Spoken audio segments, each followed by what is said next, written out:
Allez, bonjour, c'est dimanche aujourd'hui.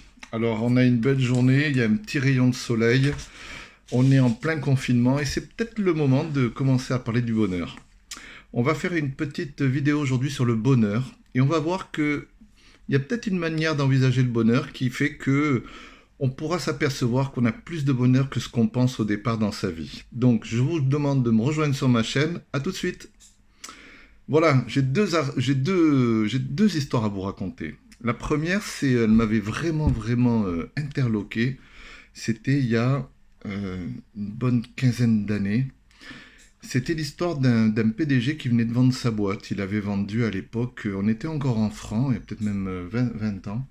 On était encore en francs et le mec, il avait vendu sa boîte sur Internet. Il avait bossé pendant 15 ans pour ça. Il avait vendu des centaines de millions d'euros. Et le gars, il expliquait que, contrairement à ce à quoi il s'attendait, il s'était mangé 1 an et demi de dépression. 1 an et demi de dépression. Et moi, ça m'avait choqué. Je dis, mais quel con, c'est pas possible. Avoir autant d'argent et avoir atteint son but, etc., etc. Je comprenais pas. C'était vraiment, pour moi, c'était l'idiot parfait.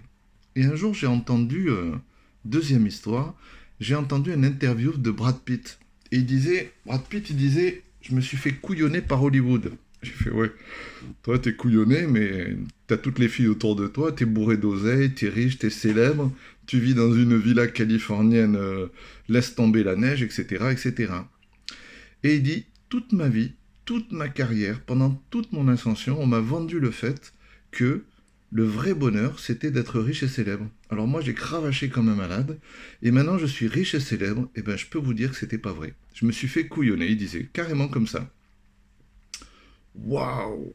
Deuxième claque dans la gueule, mais comment c'est possible ça? Parce que ça rejoignait vraiment la première histoire, et il y avait un tel décalage avec ce que je pensais, que, voilà. Et les deux, quand ils sont revenus en arrière sur leur vie, ils disaient qu'en fait, c'était le bonheur, c'était plutôt leur quête d'atteindre la célébrité pour Brad Pitt et la richesse, et l'autre, la quête d'être riche. Dans le premier exemple, le bonheur pour lui, il s'était rendu compte, c'était le fait de chercher à atteindre d'être riche qui était plutôt le bonheur. Il avait vécu des moments intenses, il avait vécu des moments de joie, etc., etc. Et donc, comment dire, on peut en déduire que le fait que le bonheur, ça serait le fait de poursuivre un but que l'on cherche à atteindre. Par contre, on cherche à l'atteindre au travers d'échecs qui ne sont pas inconnaissables, qu'on ne peut pas, qu'on ne peut pas connaître. C'est-à-dire que le bonheur, ça serait le fait de chercher à atteindre un but en franchissant des étapes que l'on peut, au travers des écueils qu'on va rencontrer, que l'on peut résoudre. Parce qu'il y a des fois, si on court après un but, il va y avoir des écueils qu'on ne pourra jamais connaître, jamais résoudre. C'est pas, c'est pas une quête correcte, quoi. Hein. C'est pas la quête du bonheur. Ça, c'est aller se casser le nez et ne plus et saigner tout le sang de son corps. Donc ça, c'est pas correct. Par contre, par contre, le gars, il expliquait que à chaque fois qu'il approchait de son but, à chaque fois qu'il gagnait une mini bataille, il était rempli de bonheur. Alors c'est vrai, c'était pas un état oh, j'ai le bonheur, je suis heureux, tout va bien, ça va durer toute ma vie pendant 40 ans. Non, j'ai compris que le bonheur c'était des moments de bonheur, des moments plus ou moins grands. C'est-à-dire que le simple fait de commencer à s'approcher de son but qu'on cherche à atteindre, c'était déjà un moment de bonheur, plus ou moins long. Ça peut durer, ça peut durer une demi-journée, ça peut durer 1 heure, ça peut durer 10 minutes, mais c'est un état de pleine satisfaction. En fait, si on devait prendre une définition du bonheur, on pourrait dire ça. Le bonheur, c'est un état de pleine satisfaction. Ça dure un moment, ça dure un peu plus longtemps, ça dure un peu plus longtemps, mais si vous voulez, le fait d'avoir un but, premièrement, clair, le fait de se battre ou le fait d'avancer vers ce but, le fait de chercher à battre les écueils, à traverser les barrières, le fait d'escalader les montagnes pour continuer à s'approcher de son but, ça, à chaque fois qu'on passe un écueil, on a du bonheur. Parce que le bonheur, c'est en fait de savoir qu'on s'approche de son but. Le bonheur, c'est le gain que l'on fait, la satisfaction, la pleine satisfaction que l'on a pendant un moment d'avoir vaincu un écueil, une barrière, un obstacle, quelque chose qui nous a empêché provisoirement d'atteindre notre but, mais qui fait qu'à un moment, on le passe cet écueil. Et là, waouh, on est heureux. On est vraiment content. Parce que ce but, on veut vraiment l'atteindre. Hein, définition du but. Hein, je vous ramène à mes premières vidéos sur la définition du but. Un but, c'est quelque chose de connu, que l'on veut atteindre, et vers laquelle on dirige des actions avec l'intention de parvenir à ses fins. Ça s'appelle un vrai but. Et bien, quand on a un vrai but comme ça, qu'on fonce et on avance vers ce but, qu'on rencontre bien sûr des barrières, on rencontre des écueils, on rencontre des problèmes, on rencontre des choses qu'on n'avait pas du tout prévues au départ, mais que l'on peut résoudre et que l'on va résoudre, et bien au moment où on résout ça, on s'approche de notre but, et c'est ça le bonheur en fait. C'est le fait d'avancer vers un but que l'on connaît au départ, malgré les obstacles que l'on va résoudre au fur et à mesure. Parce que franchement, on va être comme Brad Pitt et ce gars, cet homme d'affaires. Une fois qu'on aura atteint notre but, on sera content pendant un petit moment. État de pleine satisfaction. Mais ça correspond déjà plus à la définition du bonheur parce qu'on n'a plus de but à atteindre. On va vite dégringoler. Parce que le bonheur, c'est le fait de se battre et d'avancer vers ce but. Le bonheur, c'est de vouloir monter une entreprise et de résoudre les problèmes de finances, de résoudre le problème de recrutement, de résoudre les problèmes de formation, de résoudre les problèmes de organisation, de résoudre les problèmes de promotion, tout ce qui se présente au fur et à mesure, de résoudre les problèmes, les problèmes de l'ego, les problèmes d'un coronavirus qui vient nous casser les pieds au moment de notre expansion et qu'il faut qu'on trouve un moyen de retomber sur ses pattes, de sauver la boîte et en plus de continuer son expansion. Mais quand un chef d'entreprise il fait ça, il a du bonheur. Il ressent un énorme bonheur pendant un moment parce il résout les obstacles vers son but, qui l'empêchent d'aller à son but.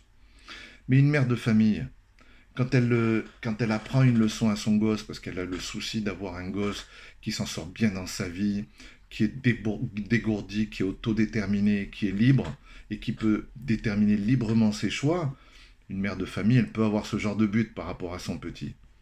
Et le petit, quand elle voit qu'il apprend à compter jusqu'à 10 sans erreur, elle est ravie. Elle a un moment d'état de pleine satisfaction. Elle a un moment de bonheur. N'importe qui dans son travail, n'importe qui dans sa journée de travail, dans la journée du matin qui se lève au soir qui se couche, il peut éprouver des moments de bonheur. Le bonheur, il n'est pas si dur que ça à atteindre. Le bonheur, c'est simplement de résoudre un obstacle, une barrière, une embrouille, quelque chose qui nous empêche d'aller vers notre but. Et pam, état de pleine satisfaction, parce qu'on sait qu'on avance vers notre but. Et là, on est heureux, parce qu'on avance vers notre but. D'accord? Donc, je pourrais vous donner des milliards d'exemples. Des milliards d'exemples. Les gens qui n'ont pas le temps et qui arrivent à créer le temps, et paf, ils ont avancé vers leur but. Des gens qui n'ont pas l'argent, mais ils n'ont pas du tout d'argent. Et paf, ils arrivent quand même à créer leur boîte. Des gens qui n'ont pas du tout les aptitudes au départ, mais qui apprennent et qui regardent et qui observent comment les gens y font. Ils ont une énorme absence d'aptitude. Et grâce à leur intelligence, leur bonne volonté, etc., crac, ils pallient à leur manque d'aptitude et hop, ils arrivent à avancer vers leur but, etc., etc., etc. Donc vous voyez, il est fort possible que lorsqu'on envisage la définition du bonheur comme ça, le fait d'avancer vers son but en traversant et en résolvant des problèmes qui ne sont pas inconnaissables, bien sûr, parce que si un problème il commence à devenir inconnaissable, laisse tomber, tu ne pourras pas le résoudre. Donc il ne peut pas y avoir de bonheur parce que tu n'atteindras jamais ton but, donc laisse tomber, il n'y aura pas de bonheur. Mais le fait de chercher à atteindre son but en traversant des barrières, des obstacles qui ne sont pas inconnaissables, qu'avec un peu de bonne volonté, un peu de courage, un peu d'intelligence, un peu de force, un peu tout ça mélangé, et surtout une intention féroce d'atteindre son but, on réalise des moments de bonheur incroyables. Donc voyez-vous, le bonheur, on peut l'atteindre. Le bonheur, on peut l'atteindre même provisoirement. Et un état de bonheur total, général pour tout le temps, moi j'ai arrêté d'y croire. Voilà. Je cherche à avoir des états de pleine satisfaction en avançant vers mes buts. Et là, à ce moment-là, on gagne. Là, on gagne beaucoup. on a plus sûr de soi, on est vachement content et on a vraiment l'impression de faire quelque chose de sa vie parce qu'on avance vers ses buts. D'accord? Donc peut-être que la première étape, ça serait de prendre un papier, un crayon, puis de réfléchir à quels sont ses buts. Ça, c'est une chose. Parce que s'il n'y a pas de but, il n'y a pas de bonheur possible. On oublie. Allez hop, c'est pas dans la définition, donc on oublie. S'il n'y a pas d'obstacle, je vais vous dire quelque chose de grave, hein. S'il n'y a pas d'obstacle, on oublie, il n'y a pas de bonheur possible. C'est pas possible. Quand on a tout cru, tout mâché, tout prédigéré, et qu'on a tout comme on veut, vous avez qu'à voir les gosses gâtés, ils n'apprécient plus rien, on oublie le bonheur. S'il n'y a pas d'obstacle, donc il faut aimer les obstacles. Il faut apprendre à les aimer parce que c'est eux qui nous procurent du bonheur. Parce qu'on va les franchir, on va les résoudre. D'accord? Donc, je vous souhaite d'appliquer bien cette définition parce que vous allez vous apercevoir que chaque jour, vous êtes capable d'avoir des instants de bonheur, des moments d'état de pleine satisfaction et sachez les prendre et sachez en profiter. Parce que plus vous allez valider cet état de pleine satisfaction, et plus il y en a d'autres qui vont venir encore. Et plus vous allez apprendre à les créer. Et en fait, vous allez vous apercevoir que tout le bonheur que vous aurez jamais, c'est un bonheur qui va émaner de vous et que vous allez vous créer. Et il ne va pas vous tomber du ciel. Voilà, messieurs, dames, c'était Papy YouTuber. Faites-moi le plaisir de partager cette vidéo le plus largement possible. Faites-moi le plaisir d'aller sur les lignes du monde et de balancer tout ça partout pour que ça serve au maximum de gens. Envoyez-moi ça au Canada, au Japon, partout. Vous êtes tous des partageurs de Papy YouTuber. Voilà, je vous remercie d'avoir écouté cette vidéo qui a duré un petit peu plus longtemps, mais ça valait le coup, hein. 12 minutes de vidéo. Pourquoi ? Pour parler du bonheur. Alors j'espère que ça va vous servir à quelque chose, vous et vos relations, votre famille et vos amis. Merci de m'avoir écouté, je vous fais une bise et vous dis à la prochaine fois.